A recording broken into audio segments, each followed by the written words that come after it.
So hello everyone and welcome to our channel and today we will discuss about English grammar. English grammar क्या होता है ना। इस तरीके से हम देखते हैं कि कोई भी चीज है हमारी लाइफ में, तो उसको करने के लिए दो तरीके हैं। या तो आप उस काम को अच्छे तरीके से कर सकते हैं या फिर उस काम को आप उस तरीके से कर सकते हैं जिस तरीके को कोई पसंद नहीं करेगा। Same like that English grammar भी कुछ ऐसा ही है। क्या है इंग्लिश ग्रामर?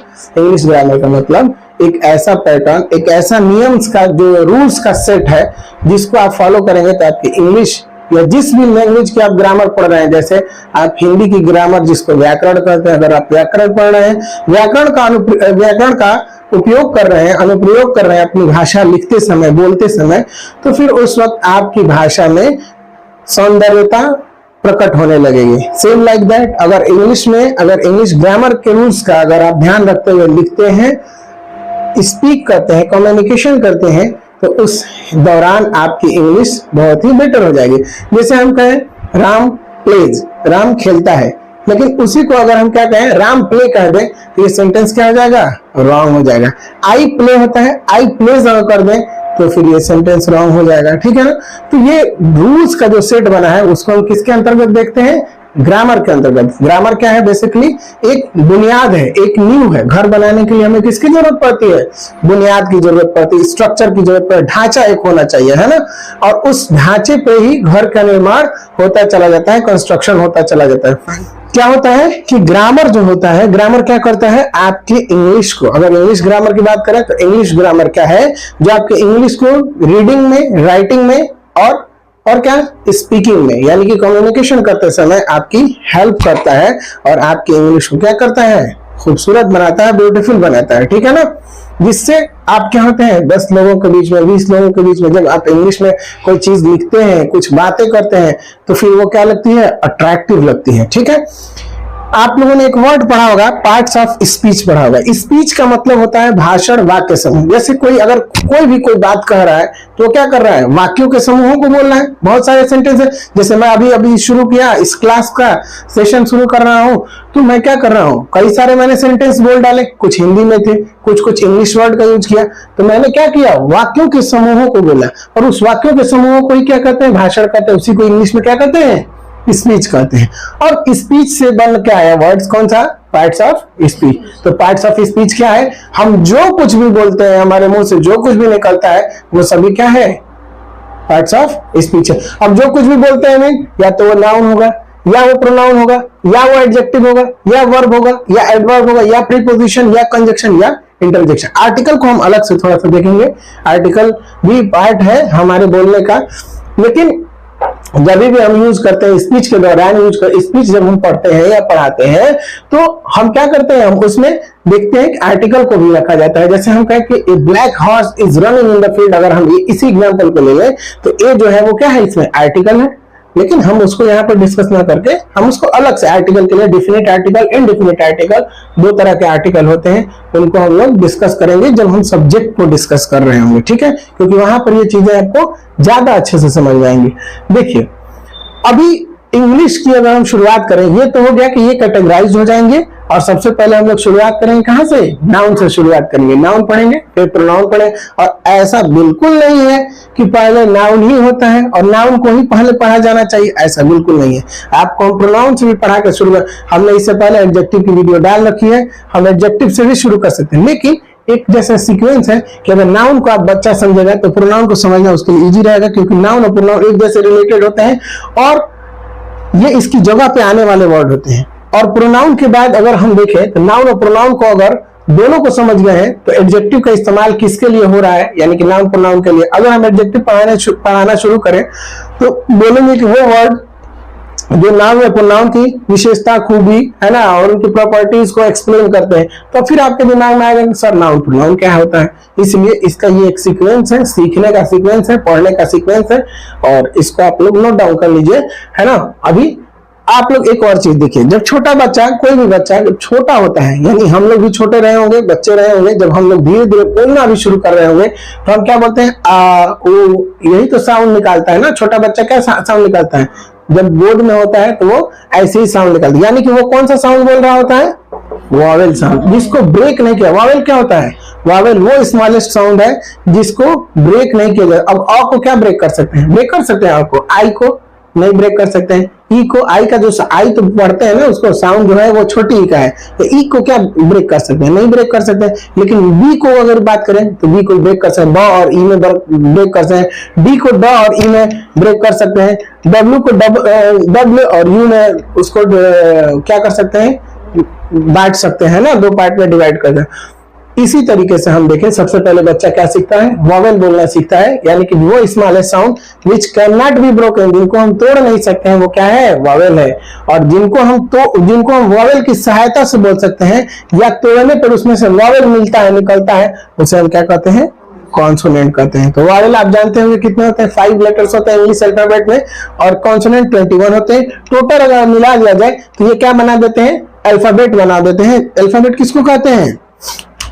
देखिए, इन दोनों को अगर मिला दें तो ये क्या है? अल्फाबेट है। अल्फाबेट जिसे हिंदी में क्या कहते हैं? वर्णमाला कहते हैं ना, वर्णमाला। और इसमें इस अल्फाबेट क्या होता है? Set of A to Z. क्या होता है? Set of A to Z in sequence. Sequence में अगर नहीं है ना, सीक्वेंस में अगर नहीं है ए टू जेड तो अल्फाबेट नहीं है। सीक्वेंस में अगर ए टू जेड नहीं है तो वो अल्फाबेट नहीं है। ए के बाद बी होना चाहिए, बी के बाद सी होना चाहिए, सी के बाद डी होना चाहिए, डी के बाद, इस तरीके से अगर जेड तक का एक पैटर्न फॉलो हो रहा है तो वो क्या है? वो हमारा अल्फाबेट है। अदरवाइज अल्फाबेट उसको नहीं हम कह सकते। अब आप इंडिविजुअली एक एक उसमें, जैसे आपने देखा कि अल्फाबेट में दो तरह के लेटर होते हैं, यानी कि उसमें जो अल्फाबेट में लेटर होते हैं उनका नेचर कितने तरह का होता है? 2 तरह का होता है। कौन कौन? या तो वो वॉवेल होगा या फिर वो कॉन्सोनेंट होगा, ठीक है ना, या तो वॉवेल होगा या वो कॉन्सोनेंट। तो वॉवेल और कॉन्सोनेंट से भी मिलाकर कह सकते हैं कि अल्फाबेट का निर्माण होता है, बस उसका सीक्वेंस सही होना चाहिए, ठीक है। अब देखिए लेटर क्या है? लेटर है कि जो इंडिविजुअल अल्फाबेट में जो भी पार्ट है, इंडिविजुअल पार्ट है, अलग अलग पार्ट अगर देखें तो ए क्या है? एक लेटर है। बी क्या है? एक लेटर है। सी क्या है? एक लेटर है। डी क्या है? लेटर है। ई क्या है? लेटर है। एफ क्या है? लेटर। ऐसे जेड तक सभी क्या है? ये लेटर है। अब इन लेटर्स की हम क्या कर देते हैं? ग्रुपिंग कर देते हैं। लेटर की क्या कर देते हैं? ग्रुपिंग। इससे पहले वाला जो वीडियो है जो हमने आप लोगों से कहा था कि उसको देख के आइएगा, उस वीडियो के बाद जब इसको आप देखेंगे तो ज्यादा अच्छे से आपको समझ में आएगा, है ना। तो जो बच्चे अगर वीडियो के थ्रू देख रहे हैं तो वो पहले क्या करें? पहले उस वीडियो को देख लें, उसके बाद इस वीडियो को देखेंगे ताकि आपको चीजें अच्छी तरीके से क्लियर एंड क्रिस्टल। लेटर कैसे बनेंगे? लेटर कहां से बनते हैं भाई? लेटर जो है वो हमारे इंडिविजुअल पार्ट होते हैं। किसके? अल्फाबेट के। अल्फाबेट के इंडिविजुअली अगर हम एक एक जो उसमें पार्ट है उसको देखें तो क्या कहेंगे? उसको हम लेटर का। अब लेटर को मिला के हमने क्या बना लिया? वर्ड्स बना लिए। वर्ड्स क्या होते हैं? Set of letter. कई सारे लेटर से मिलाकर क्या बनता है? वर्ड बनता है। कई सारे लेटर से मिलाकर क्या बनता है? वर्ड बनता है। जैसे बी एक लेटर है, ओ एक लेटर है और वाई एक लेटर है, तो क्या बन गया? बॉय। और बॉय क्या है? एक वर्ड है ना, वर्ड। ऐसे ही बहुत सारे वर्ड बनेंगे। और फिर वर्ड्स को मिलाकर क्या बनाते हैं हम? सेंटेंस बनाते हैं। सेंटेंस क्या होता है? सेट ऑफ वर्ड्स होता है जिसका एक मीनिंग हो। सेट ऑफ वर्ड तो हो और उसका मीनिंग भी होना चाहिए। अगर मीनिंग नहीं है तो फिर वो सेट ऑफ वर्ड्स बेकार है, ठीक है ना। यहाँ तक चीजें हम लोगों ने सीखी, इसको आप लोग नोट डाउन कर लीजिए। थे कि जो भी था ग्रामर हम लोगों ने देख लिया। ग्रामर क्या है? ग्रामर जिसको कवायद भी कहा जाता है, उर्दू में, हिंदी में व्याकरण कहा जाता है, इंग्लिश में ग्रामर कहा जाता है। और वो क्यों जरूरी है ये सभी अभी हम लोगों ने डिस्कस कर लिया। फिर उसके बाद उस स्पीच के बारे में हम लोग डिस्कस कर रहे थे, पार्ट्स ऑफ स्पीच के बारे में बात किया कि स्पीच का जो भी भाग होता है, यानी कि जो कुछ भी हम बोल रहे होते हैं वो या पार्ट्स ऑफ स्पीच का कुछ ना कुछ पोर्शन, कुछ ना कुछ हिस्सा होता है। या तो वो नाउन होगा या प्रोनाउन होगा, एडजेक्टिव होगा, यानी कि ये सारी चीजें जो हम लोगों ने अभी डिस्कस। अब हम लोग क्या करेंगे? नाउन से पढ़ना शुरू करेंगे। नाउन क्या होता है? A noun is the name of person, place, thing etcetera. सबसे पहले नाउन को हिंदी में संज्ञा कहते हैं, उर्दू में इस्म कहते हैं। उर्दू ग्रामर के बच्चे अगर इसको समझना चाहें, जो उर्दू ग्रामर पढ़ते हैं, तो वो नाउन को भी समझ लेंगे, तो इसका मतलब वो इस्म को समझ लेंगे, ठीक है। तो इसमें क्या होता है? A noun is the name of person, place, thing. इसी को उर्दू में कहा जाता है किसी शख्स, जगह, या किसी शख्स, किसी जगह और किसी चीज के नाम को क्या कहते हैं? इसमें कहते हैं। A noun is the naming word. Noun क्या है? नाम वाला। अगर हमारे आसपास जितनी चीजें हैं, अगर उनका हम क्या कर दें, देखें, तो उनको हम अगर नाम दे के बुला सकते हैं तो सभी क्या है? वो सभी नाउन है, ठीक है ना। Everything around us which has a name, जिसको हम नेम दे सकते हैं, नाम से बुला सकते हैं। जैसे मेरे हाथ में क्या है? क्या है? मार्कर। तो मार्कर क्या है? नाउन है। ये क्या है जो मैंने पहन रखा है? टी शर्ट है। ये भी एक नाउन हुआ। क्लॉथ है, कपड़ा है, नाउन है। ठीक है ना? तो अलग अलग चीजें हैं। बुक है आपकी, टेबल है ना? जो भी चीजें यहाँ दिखाई दे रही हैं सभी क्या है? नाउन है। और मैं अपने वीडियोस के थ्रू में बताना चाहूंगा बच्चों से कि आज संडे का दिन है। आज की जो डेट है वो है 25 ऑफ अगस्त है और 2024 है। संडे को हमारे यहाँ क्लास होती है। ये फ्री क्लास होती है। कोई भी बच्चा इसमें आके पढ़ सकता है। उसके लिए कोई पैसे की जरूरत नहीं है कि जो बच्चा मेरे यहाँ पहले से पढ़ रहा है वही पढ़ेगा, ऐसा कुछ नहीं है। संडे को मैं इंग्लिश की क्लासेस, इंग्लिश ग्रामर की क्लासेस पढ़ाता हूँ। हाँ, अगर आप आना चाहते हैं तो यहाँ पढ़ने वाले बच्चों से एक बार जरा डिस्कस कर लें, क्योंकि कई बार ऐसा होता है कि कहीं अगर संडे में मुझे जाना होता है तो ये क्लास शेड्यूल नहीं होती है। अगर क्लास शेड्यूल है तो फिर आपका वेलकम है, आप आ सकते हैं। आपको कोई फॉर्मेलिटी की जरूरत नहीं है, कोई पैसे की आपके लिए कोई डिमांड नहीं है कि आप पैसा देंगे, आप हमारे यहाँ के पढ़ने वाले स्टूडेंट हो तभी पढ़ सकते हैं। नहीं, आप संडे की क्लास में आप ऐसे भी आके पढ़ सकते हैं। इंग्लिश ग्रामर का बैच मैंने लगभग इंग्लिश की जो भी चीजें हैं वो मैंने फ्री रखी हुई है सारे बच्चों के लिए कि बच्चे पढ़ें ताकि हमारे देश का नाम रोशन कर सकें। ठीक है? तो ये आप लोग ज्वाइन करना चाहें तो आके संडे में पढ़ सकते हैं। मॉर्निंग में ही अक्सर ये क्लास होती है और अभी हमारे क्लास में लगभग 6 to 7 स्टूडेंट बैठे हुए हैं जो डिफरेंट जगहों से आए हुए हैं, है ना? तो ये बच्चे सुबह का वक्त जो है संडे का दिन है जो यूटिलाइज कर रहे हैं। और संडे का दिन मैंने बार बार कहा है आप लोगों से कि संडे का दिन सोने के लिए नहीं आता है। बिल्कुल खेलिए आप, है ना? आप बिल्कुल खेलिए। आपको गेम खेलने के लिए बिल्कुल मना नहीं किया जा रहा है। गेम खेलेंगे उससे आपका फिजिकल डेवलपमेंट होता है। बहुत कई बार ऐसी चीजें भी होती हैं जो हम गेम के थ्रू ही आप लोगों को सिखाने की कोशिश करते हैं। तो आपको गेम खेलना भी जरूरी है और पढ़ना भी जरूरी है उसी रेशियो में।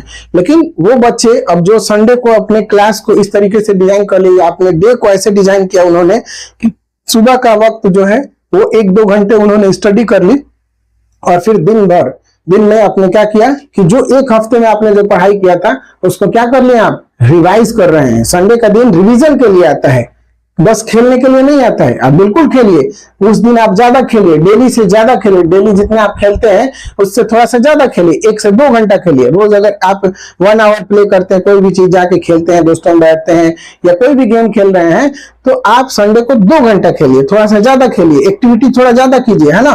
थोड़ा सा रेस्ट भी दीजिए अपनी बॉडी को। रोज 1 घंटा सोते हैं तो आज थोड़ा दिन में 2 घंटे सो लीजिए।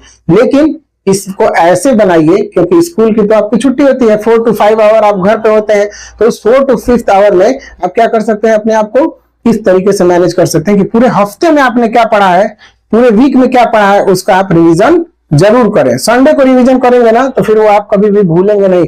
हर एक चीज को जब 21 डेज के अंदर में रिवाइज कर लिया जाए तो फिर वो कभी दिमाग से निकलता नहीं है। अभी आपके पास क्या है? खाना है, खेलना है और पढ़ना है, 3 काम है। अभी जैसे जैसे आप बढ़ते जाएंगे, रिस्पॉन्सिबिलिटी बढ़ती जाएगी, तो फिर ये रिवीजन का टाइम मिलना कम हो जाएगा। इस बात को गंभीरता से समझिए, है ना? और जो बच्चे थोड़ा बड़े क्लासेस के हैं, जैसे कि हाई स्कूल के बच्चे हैं, 9th के बच्चे हैं, जो हमसे पढ़ते हैं या नहीं भी पढ़ते हैं, अगर किसी थ्रू अगर मेरा वीडियो देख रहे हैं, तो मैं आपको बताना चाहता हूं कि आप भी अपनी पढ़ाई को लेकर सीरियस हो जाइए। छोटे बच्चे जो 6, 7, 8 तक के बच्चे हैं उनको खेलना तो मस्ट है, बिल्कुल खेलना चाहिए। मैं कहता हूं कि 9th और 10th के जो बच्चे हैं अगर वो खेल कूद में समय को व्यतीत करेंगे, टाइम वेस्ट करेंगे, तो उनके लिए बस ये है ना कि वीक में 1 डे वो खेलें, वो डेली ना खेले। क्योंकि 9th 10th का बच्चा अगर खेलने के लिए उसको समय मिल जा रहा है, इसका मतलब उसकी स्टडी क्या है? अधूरी है। उसकी स्टडी क्या है? अधूरी है। वो पढ़ाई सही से नहीं कर रहा है। क्योंकि जो बच्चा 9th और 10th में है उसको सीरियस हो जाना है। मेरे पिताजी, मेरे फादर जो थे, मेरे पापा थे, पापा ने कहा कि 8 तक मैं क्रिकेट खेला हूँ। इसी की जो हमारे घर के आगे जो स्पेस है, इसी पे मैं क्रिकेट खेलता था। 7 मोहल्ले के लड़के आ जाते थे। मेरे पास जो स्टंप होता है वो था, बैट था, सारी अच्छी अच्छी चीजें जो मतलब कि होनी चाहिए। जो बाकी बच्चे क्या करते थे कि किसी और जैसे बांस वगैरह, बम्बू वगैरह से काट के बनाते थे स्टंप। मेरे पास स्टंप था रेडीमेड, सारी चीजें खरीदी हुई दुकान से, है ना? स्पोर्ट्स की दुकान से सारी चीजें थी, मैं खेलता था। लेकिन पिताजी ने कहा 8th पास होने के बाद कि बेटा कब तक खेलोगे, अब थोड़ा सा पढ़ाई के लिए सीरियस हो जाओ। और मैंने सारा चीज उठा के क्या कर दिया? दे दिया दूसरे को। क्यों? क्योंकि मेरे पिताजी का हुक्म था, आर्डर था, मेरे फादर से एक बार कह दिया। उसके बाद से मैंने कभी बैट को छुआ नहीं। मेरा बैट भी पता नहीं मेरा एक दोस्त लेके गया मांग के खेलने के लिए, और फिर कभी दिया नहीं, मैंने कभी मांगा नहीं, क्योंकि मुझे उसकी जरूरत ही नहीं थी। अब वहां से फिर मैंने कभी भी बैट बल्ले को, बॉल को, कुछ को कभी भी टच नहीं किया, है ना। तो 8 तक जो खेल कूद होता है वो खेल कूद कीजिएगा आप लोग भी। आप लोग तो बेस्टर बच्चे इसमें 8 से नीचे के, 8 तक के हैं, और 9th वाले जो बच्चे हैं अगर वो अभी खेल रहे हैं तो फिर अपनी जिंदगी के साथ वो खेल रहे हैं, ठीक है ना, इसलिए सीरियस है। चलिए कम टू द पॉइंट। नाम के बारे में हम लोग सीख रहे थे। नाउन क्या होता है? नाउन क्या होता है? किसी का भी नाम। यहाँ पे जितने बच्चे बैठे हैं सभी का नाम क्या है? नाउन है, ठीक है ना। आपके सामने जो बुक रखी हुई है वो भी क्या है? नाउन है। आपके सर जो पढ़ा रहे हैं वो भी क्या है? नाउन है। टीचर भी एक नाउन है और उनका जो नाम है वो भी नाउन है। अब नाउन को ना 2 पार्ट में बांट दिया गया। कितने पार्ट में? 2 पार्ट में। एक हो गया काउंटेबल नाउन, दूसरा हो गया अनकाउंटेबल नाउन। काउंटेबल मतलब जिसको हम गिन सकते हैं, अनकाउंटेबल मतलब जिसको हम गिन नहीं सकते हैं। अब हम कहें 1 किलो चीनी लाके आपको दे दिए हैं, अब बाबू गिन के बताओ इसमें कितने इसके दाने हैं, गिनते रह जाएंगे, है ना। और उसके बाद थोड़ा सा कंफ्यूजन होगा, 2 इधर का उधर चला गया तो फिर कहने फिर शुरू से गिनेंगे, तो पता चला सारे बाल सफेद हो जाएंगे, गिनती कभी कंप्लीट नहीं होगी, ठीक है ना। हाँ, उसको मशीन के थ्रू शायद गिना जा सकता है। मशीन में कोई ऐसा मशीन बन जाए जिसके थ्रू उसका एक हो कि हाँ एक काउंट हो रहा है, काउंटर लगा हुआ है उसमें, वो काउंट कर रहा है ना। डिजिटली जो आजकल इलेक्ट्रॉनिक के थ्रू जो चीजें आ गई हैं। अनकाउंटेबल है तो मैनुअली ये सारी चीजें पॉसिबल नहीं है। अनकाउंटेबल जिसको अगणनीय कहा जा सकता है, जिसकी मतलब क्या है? जिसकी गिनती हम नहीं कर सकते हैं। काउंटेबल मतलब गिनती कर सकते हैं। अब देखिए इसमें 3 तरह के नाउन, कौन कौन? प्रॉपर नाउन, कॉमन नाउन और कलेक्टिव नाउन। प्रॉपर नाउन कहते हैं क्या? कोई प्रॉपर चीज के बारे में जब डिफाइन किया जाएगा, जैसे हम कहें, क्या कहें? रेहान स्टैंड अप, तो रेहान स्टैंड अप कहेंगे तो सारे बॉयज स्टैंड अप होंगे कि खाली रेहान स्टैंड अप होगा? रेहान खड़ा होगा, है ना। क्यों? क्योंकि हमने रेहान को, प्रॉपर रेहान को बोला, रेहान ये करो, है ना। फिर हम बोले किसी लड़की का नाम मान लीजिए मीरा है, मैं बोले मीरा स्टैंड अप, तो मीरा खड़ी होगी या सारी लड़कियां खड़ी हो जाएंगी? मीरा खड़ी होगी। यानी कि जब भी हम किसी को पर्सनिफाइड कर दे रहे हैं तो वो क्या हो जा रहा है? उसका जो प्रॉपर नाउन है ना, वो क्या हो जा रहा है? प्रॉपर नेम है, वही क्या हो जा रहा है? उसका प्रॉपर नाउन बन जा रहा है। अब अगर हम ये कह दें मीरा भी है, शीतल भी है, शबनम भी है, रेहाना भी है, शबाना भी है, अंजू भी है, मंजू भी है, प्रियंका भी है, ये सारी अगर लड़कियां हैं और मैं बोल दूं क्या? गर्ल्स स्टैंड अप, तो क्या केवल एक लड़की खड़ी होगी या सारी लड़कियां खड़ी हो जाएंगी? तो सारी लड़कियां खड़ी हो जाएंगी। तो जब भी अब हम पूछे कि उन सभी लड़कियों में क्या कॉमन है, क्या कॉमन है? इनका गर्ल होना कॉमन है। क्यों? मैंने क्योंकि गर्ल बोला तो सब लड़कियां समझ गए कि हम लोग को बोला जा रहा है। अभी मैं बोलता हूँ बॉयज स्टैंड अप, तो बॉयज में क्या हो जाएंगे? सारे बॉयज आ जाएंगे, है ना। एक बॉय तो आएगा नहीं। बॉयज स्टैंड अप में तो क्या सारे बॉयज, जितने भी बॉयज बैठे हैं सारे बॉयज क्या हो जाएंगे? खड़े हो जाएंगे, ठीक है ना। Boys stand up. तो देखो जब ये किसी पर्सनल की बात करता है तो वो क्या हो जाएगा? प्रॉपर नाउन में आ जाएगा। और जब इसी से प्रॉपर नाउन से हम क्या करेंगे? ग्रुपिंग कर देंगे, तो ये क्या बन जाएगा? कॉमन नाउन बन जाएगा, ठीक है ना। कॉमन नाउन बन जाएगा। अब देखो क्लास में बॉय भी होते हैं, गर्ल्स भी होते हैं, बॉयज भी होते हैं और गर्ल्स भी होती हैं। अब बॉयज और गर्ल्स को हमको क्लास को, हमको उनको दोनों को एक साथ लेके बोलना है। यानी कि एक कॉमन नाउन, दूसरा कॉमन, कई सारे कॉमन नाउन आ गए और उनको हमको बोलना है, तो हम क्या करेंगे? वहां पर हम बोलेंगे उसके लिए क्या? क्लास। हम बोले क्लास स्टैंड अप, तो उसमें लड़का भी खड़े हो गए और लड़कियां भी खड़ी हो गई। यानी कि क्लास के बारे में बोल दिया तो सारे आ गए उसमें, है ना, सभी आ गए उसमें। तो ये जो क्लास वर्ड है वो क्या है? कलेक्टिव। कलेक्टिव कहते हैं समूहवाचक संज्ञा को, है ना। जिस वर्ड से हमको किसी के ग्रुप का पता चलता है, किसी नाउन के ग्रुपिंग का पता चलता है, वो क्या होता है? अब टीम है, टीम में कितने प्लेयर होते हैं? अलग अलग टीम के हिसाब से, अलग अलग गेम के हिसाब से अलग अलग प्लेयर होते हैं। जैसे क्रिकेट टीम की बात करें तो 11 प्लेयर होते हैं। तो टीम की बात करें तो सभी हम 11। अब हम कहेंगे रोहित शर्मा स्टैंड अप, तो रोहित शर्मा क्या है? एक आदमी स्टैंड अप होगा ना। विराट कोहली को बोला जाए कि विराट कोहली स्टैंड अप, तो विराट कोहली खड़े होंगे। लेकिन हम कहेंगे टीम स्टैंड अप, तो टीम मतलब सभी लोगों को एक साथ ऑर्डर कर दिया गया। और टीम वर्ड जो है वो क्या है? कलेक्टिव है, कई लोगों का समूह है ना।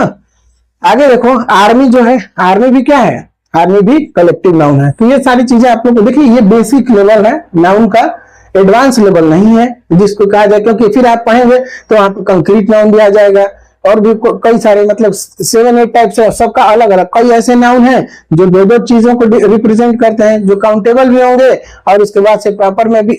इसीलिए मैंने क्या कर दिया कि काउंटेबल के अंदर ही इन दोनों को, काउंटेबल और अनकाउंटेबल के अंदर मैंने इसको खत्म कर दिया। ऐसे देखा जाए अगर इसको एक्सप्लेन किया जाए तो 7 to 8 पार्ट्स में बढ़ते चले जाएंगे, लेकिन हमने 2 को उसमें कॉमन कर दिया तो 5 to 7। इस तरीके से यहाँ पर आप देखेंगे कि काउंटेबल और अनकाउंटेबल की कैटेगरी में डिवाइड कर दिया। अब अनकाउंटेबल की बात करें तो अनकाउंटेबल क्या है? एक मटेरियल नाउन है और एक एब्स्ट्रैक्ट नाउन है। मटेरियल नाउन क्या है? मटेरियल नाउन वो नाउन है जिससे किसी मटेरियल के बारे में पता चलता है। जैसे देखिए कॉपर क्या है? एक मटेरियल है। सिल्वर क्या है? मटेरियल है।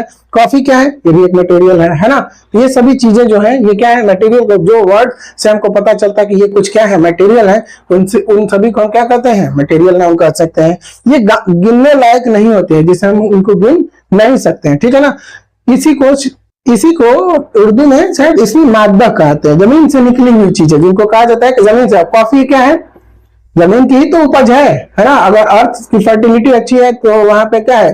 टी लीव्स होती हैं, ये सारी चीजें जो जमीन से निकलने वाली चीजें होती हैं उन्हीं को क्या कहा जाता है? मटेरियल नाउन कहा जाता है। कॉपर भी, सिल्वर भी, ये सब क्या है? ये सब जो जमीन से निकलने वाली जो मेटल्स हैं, मेटल से एक्सट्रैक्शन कर करके सब चीजें निकाली जाती हैं, जितने भी मेटल्स हैं, तो वो सभी क्या हो जाएंगे? मटेरियल नाउन में आ जाएंगे। समझ में आ रही बात मेरी? इसके बाद एब्स्ट्रैक्ट नाउन। एब्स्ट्रैक्ट नाउन बोलते हैं भाववाचक संज्ञा को कहते हैं, और ये क्या है? ये दिखाई नहीं देता है, इसको छू नहीं सकते हैं, है ना। तो इसमें देखिए लव है ना। तो लव क्या है? लव को काउंट किया जा सकता है? नहीं किया जा सकता है। फ्रेंडशिप को काउंट नहीं किया जा सकता है। पॉवर्टी, गरीबी को काउंट नहीं किया। आपने गरीबी देखी है? नहीं देखी है।